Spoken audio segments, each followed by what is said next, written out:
안녕하십니까. 환경TV 미인혜창입니다. 치료법도 개발되지 않은 소나무 재선충을 막을 수 있는 방법이 생겼습니다. 재선충병을 옮기는 솔수염 하늘소의 천적인 가시고치벌을 이용해서 개체의 수를 줄여나가는 방법입니다. 박준영 기자가 취재했습니다. 기계톱의 요란한 소리와 함께 벌목 작업이 한창입니다. 수령, 수십 년 된 소나무와 참나무가 한순간에 톱질에 잘려 쓰러집니다. 소나무 재선충병이 발견됐기 때문입니다. 소나무 재선충은 소나무 수분 통로를 막아 나무를 죽게 하는 실 같은 선충으로 한번 감염되면 100% 말라 죽는 무서운 병이충입니다. 지난 1988년 부산 금정에서 처음 확인된 뒤 전국 98개 지방단체에까지 번져 한반도 전역을 위협하고 있습니다. 감염된 나무는 즉시 베어 소각해야 하며 소나무 재선충을 옮기는 솔수염 하늘소를 약재로 죽이는 것 외엔 예방법이 없습니다. 소나무는 역사적으로나 생태학적으로 그리고 문화적인 측면에서 굉장히 우리 민족과 밀접한 관계가 있는 중요한 나무입니다. 하지만은 소나무 재선충이 감염이 되게 되면은 다른 해충과 달리 소나무가 모두 100% 고사하는 아주 심각한 해충이라 할 수 있습니다. 최근 국립수목원은 국립산림과학원 그리고 순천대학교 수목진단센터와 함께 가시고치벌을 활용한 친환경 방제 방법을 개발했습니다. 가시고치벌은 소나무 껍질 얕은 곳에 사는 솔수염 하늘소 애벌레에게 접근해 알을 낳고 가시고치벌의 유충에 체액을 빼앗긴 애벌레들은 결국 죽음에 이르게 됩니다. 특히 가시고치벌의 기생률은 최대 59%에 달해 솔수염 하늘소 애벌레 한 마리당 최대 5마리 유충이 자라 방제 효과가 뛰어난 것으로 알려졌습니다. 일단 솔수염 하늘소는 주로 남부지방에서 서식하면서 소나무 재선충을 매개를 하는 매개곤충입니다. 그래서 이 기생벌이 하는 역할은 뭐냐면 이 솔수염 하늘소에 기생을 해서 얘네들의 숫자를 갖다가 조절을 해준다는 거예요. 자연적으로. 우리가 일부러 약을 치지 않아도 자연적으로 조절해주는 역할을 해서. 그러나 아직까지는 인공사육 방법 개발부터 생태 영향 평가까지 연구를 위해 가야 할 길이 멉니다. 향후 감염목 제거, 예방주사와 함께 가시고치벌 방제법이 현장에 투입되면 소나무 재선충 확산을 획기적으로 줄일 수 있을 것으로 보입니다. 산림청은 올해 760억 원의 방제 예산을 투입해 2018년까지 소나무 재선충을 원천 차단하겠다는 계획입니다. 환경TV 박준영입니다. 네, 다음 소식입니다. 환경부가 전기차 집중 충전소 6곳을 내년 2월까지 시범 설치할 예정입니다. 집중 전기 충전소는 한 지점에 급속 충전기 5기 이상이 집중 설치된 곳으로 환경부는 이번 추가 경정 예산에 급속 충전기 180기가 추가 반영됨에 따라 서울 2곳, 제주 4곳에 충전소를 설치할 계획입니다. 설치 지역은 서울 송파구 아시아공원과 광진구 어린이대공원, 제주 서귀포시 성산 일출봉, 성산항, 용머리 해안 주차장, 제주시 한림읍 체육관입니다.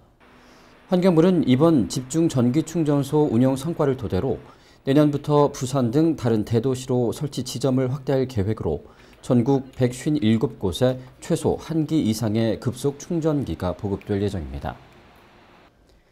지리산 국립공원 사무소가 내년 지리산 국립공원 지정 50주년을 앞두고 거목 전수 조사를 실시했습니다. 조사 결과 지리산 거목은 기후변화 생물 지표종인 구상나무, 주목, 사슬의나무 등 악어산대 수송과 숲의 건강성을 진단할 수 있는 극상림의 서나무까지 총 55종 213그루가 있는 것으로 나타났습니다. 또 지리산 종주 능선을 기준으로 북쪽 사면으로는 구상나무, 주목, 전나무 등의 침엽수종이, 남쪽 사면으로는 들매나무, 사슬의나무, 서나무 등 화렵수종의 거목이 분포했습니다. 지리산 국립공원사무소는 이번 조사된 213그루 중 보존가치가 높은 30그루를 선정해 유전자를 복원하고 후계목을 양성하는 등 보다 체계적인 관리에 나설 계획이라고 밝혔습니다. 국립낙동강생물자원관이 19일부터 담수생물자원 배양체와 천연 추출물을 관련 학계와 기업에 무상으로 제공합니다. 담수생물자원관의 분양은 생물산업의 근간이 되는 원천 소재를 연구소, 산업체 등의 수요자에게 무상으로 제공해 담수생물산업의 육성 지원을 도모하기 위한 것입니다.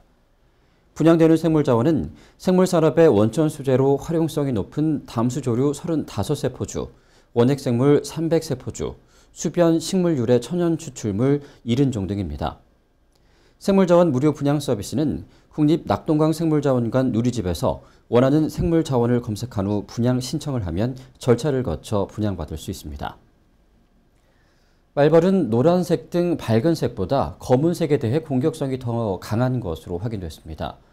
국립공원관리공단은 올해 6월부터 9월 초까지 가야산 국립공원에서 등검은 말벌과 털보 말벌 등의 공격 성향 실험을 진행한 결과 사람의 머리 부분을 우선 공격하고 검은색 털이 있는 곳을 집중 공격하는 성향을 보였다고 밝혔습니다. 특히 일반적인 인식과 달리 말벌은 검은색, 갈색, 빨간색, 초록색, 노란색 순으로 공격성이 강한 것으로 나타났으며 천적인 곰, 오소리, 담비 등의 색상이 검은색 또는 짙은 갈색이기 때문인 것으로 추측되고 있습니다. 국립공원관리공단은 야외 활동을 할 때에는 밝은색 계열의 옷과 모자를 착용하는 것이 말벌의 공격에 안전하다고 설명했습니다. 요즘 아침 저녁으로는 가을 분위기가 완연한데요. 강바람이 시원하게 불고 있는 한강공원을 취재한 윤현서 기자를 만나보겠습니다. 안녕하세요. 에코라이프 윤현서입니다. 가을이 깊어지고 있는 요즘 쾌청한 가을 하늘을 바라보면 덩달아 제 기분까지 좋아지는데요. 한낮에는 따스한 햇볕까지 내리쬐면서 바깥 활동하기 무척 좋습니다. 지금 제가 여기 나와 있는 이곳 한강공원은 강가라 그런지 시원한 바람이 불어오고 있는데요. 자전거를 타면서 강바람을 느끼는 사람들, 또 가을의 정취를 느끼기 위해 산책 나온 시민들이 많습니다.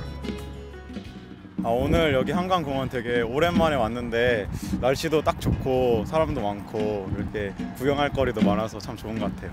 날씨가 더 시원해져서 친구나 가족들이랑 자주 올 것 같아요. 높고 파란 가을 하늘에 선선한 바람까지 나들이 하기에 제격인 날씨입니다.